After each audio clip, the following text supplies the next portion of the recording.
Assalamualaikum warahmatullahi wabarakatuh. Apa kabar adik-adik sekalian?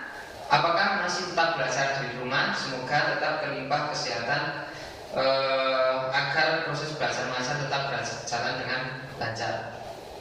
Hari ini kita akan belajar tentang tematik lagi untuk mata pelajaran bahasa Indonesia. Coba adik-adik sekalian buka tema 7 tentang indahnya keberagaman di negeriku. Tetapi sebelum itu, apakah adik-adik sudah membaca artikel yang telah saya share di grup WA? Kalau belum, akan saya ulangi di sini. Kita akan baca tentang cerita fiksi. Cerita fiksi adalah cerita yang tidak benar-benar terjadi. Artinya cerita itu sangat sulit untuk dibuktikan kebenarannya. Misalnya Sang Kuryang itu juga masuk cerita legenda. Tetapi karena Sang Kuryang itu sangat sulit untuk dibuktikan kebenarannya, maka itu juga disebut dengan cerita fiksi. Kedua, fabel adalah cerita tentang kehidupan hewan yang berperilaku seperti manusia untuk menyampaikan pesan moral terkait perilaku manusia. Artinya, cerita fabel adalah cerita binatang yang bisa berbicara. Contohnya seperti The Banyak, itu sapi-sapi yang bisa berbicara. Terus si Kancil itu juga masuk cerita fabel. Yang ketiga yaitu cerita rakyat. Cerita rakyat adalah cerita yang disampaikan secara turun-temurun, secara lisan dan bersifat anonim. Cerita ini sering kita dengarkan dari mbah-mbah kita atau kakek-kakek kita, leluhur kita zaman penjajahan. Terus cerita ini bersifat turun-temurun dari leluhur ke generasi yang berikutnya, seperti cerita rakyat Bali, Kalimantan ataupun Jawa. Itu juga termasuk cerita rakyat. Yang keempat, cerita legenda. Legenda adalah cerita rakyat yang dihubungkan dengan tokoh sejarah dan dibumbui dengan kesaktian. Contohnya siapa? Contohnya yaitu Raja Pajajaran. Misalnya Prabu Siliwangi, dia kan orang yang sakti, jadi termasuk legenda.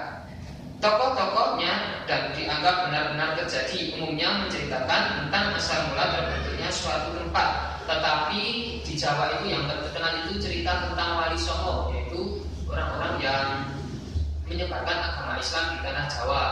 Itu ciri-ciri legenda. Satu, dianggap sebagai kejadian nyata karena kejadian ini benar-benar terjadi. Misalnya Wali Songo kan kita bisa buktikan ada makamnya yang sering kita ziarahi. Dua, bersifat keduniawian. Tiga, tokoh legenda umumnya manusia yang memiliki kesaktian tertentu. Itu seperti Raja Hayam Wuruk, Raja Prabu Siliwangi ataupun para wali-wali tokoh atau wali songo. Empat, berupa sejarah kolektif, yaitu sejarah yang banyak mengalami pemutar-balikan fakta. Sering kita temui sejarah yang sangat sulit untuk dibuktikan kebenarannya, yaitu cerita tentang Sesini Jenar. Itu sangat sulit, asal-usulnya dari mana, meninggalnya gimana, itu sangat sulit untuk dibuktikan karena berbeda-beda pendapat dari para ahli. 5, bersifat berpindah-pindah sehingga ceritanya dikenal oleh daerah lain. 6, menceritakan tokoh yang hidup di zaman tertentu. Misalnya zaman Wali Songo hidup di zaman kerajaan Pajajaran atau Majapahit, misalnya begitu. Yang terakhir, dongeng. Dongeng adalah cerita yang menghibur dan mengandung nilai pendidikan, penuh khayalan dan cocok diceritakan kepada anak-anak. Nah, ini adik-adik sekalian yang sering suka menonton film Kancil Mencuri Si Timun.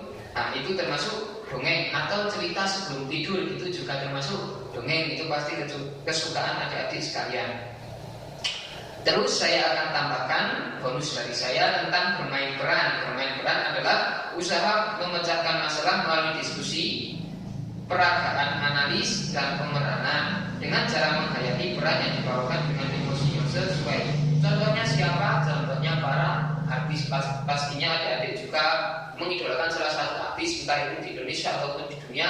Itu juga bermain peran yang terbagi menjadi 3 peran protagonis, antagonis, dan antagonis. Untuk pembelajaran kali ini saya cukupkan saja. Apabila banyak kesalahan, saya minta maaf. Sebelum itu jangan lupa untuk mengumpulkan tugas. Tugasnya sangat mudah sekali. Hanya menuliskan salah satu cerita rakyat atau cerita dongeng, terserah Anda bisa memilih, dan dikumpulkan pada tanggal berbentuk foto bisa di-share langsung di grup atau bisa langsung WA saya. Saya akhiri. Wassalamualaikum warahmatullahi wabarakatuh.